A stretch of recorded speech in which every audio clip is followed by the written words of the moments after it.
dreams are made of this. Who am I to disagree? We travel the world and the seven seas. Everybody's looking for something. Sweet dreams are made of this. Montego Bay, and I came across this store that's being built. Not sure what it's going to be, but it's a humongous store. This is probably, just this area alone is probably 1,200 square feet, I'm going to guess. About 1,200 square feet, maybe a little less. But this tile continues into little rooms everywhere. It continues into that room, it continues, there's a little hallway with a bathroom, there's a back room. I think there's 3 different rooms back there. And it continues into this little space over here. And look how far it reaches. It's just, it's maddening. Like I've never, there's not a basement this size. It's crazy. And just a very, very large area. So there are a couple of things I wanted to point out. First of all, this is very large, almost, it's not 36, but I think they're 32 by 32, very large format tile. What I don't see, 2 things. What I don't see any lippage. I've walked this whole area, and it would pass a bucket test if you had a bucket with, you know, a little water, a little weight in it, slid it across here, it would definitely pass everywhere I've been the bucket test. That's one thing. The second thing, there's absolutely no lippage.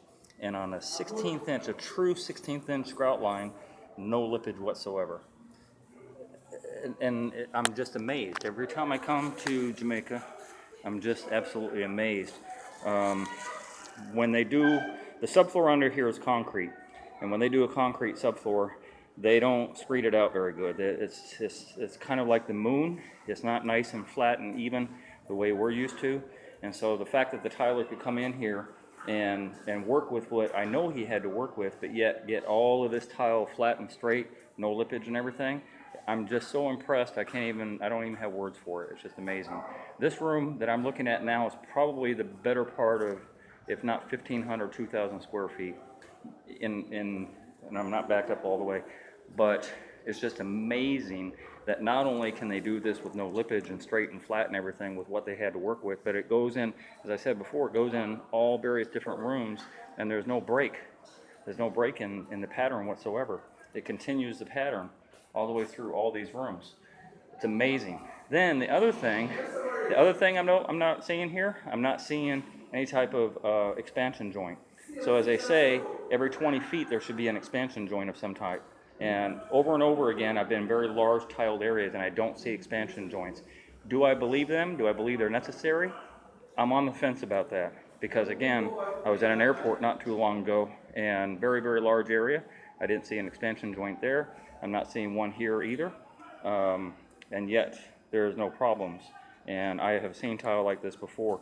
So even though this is new, freshly put on and all that stuff, guaranteed there's never going to be any problems. I've been in places where this type of tile is used, and I'm not seeing it.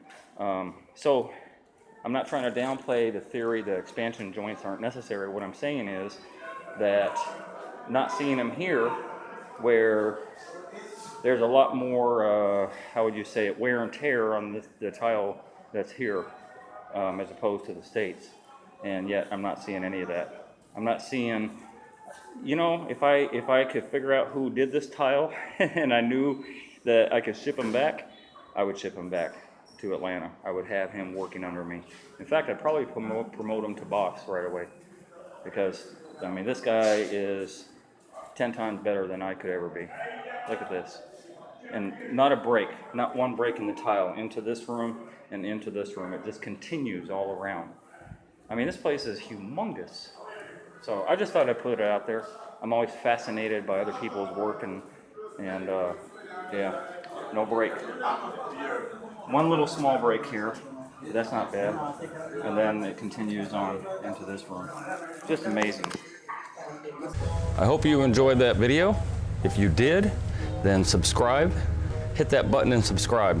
I make nothing off of YouTube, so please be a Patreon member.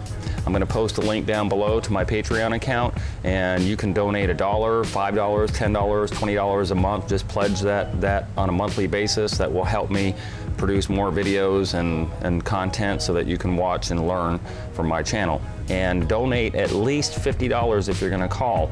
If you're gonna call for advice, donate to my PayPal, please. Donate first, and then feel free to call me or email me for advice. Otherwise, business calls only, please.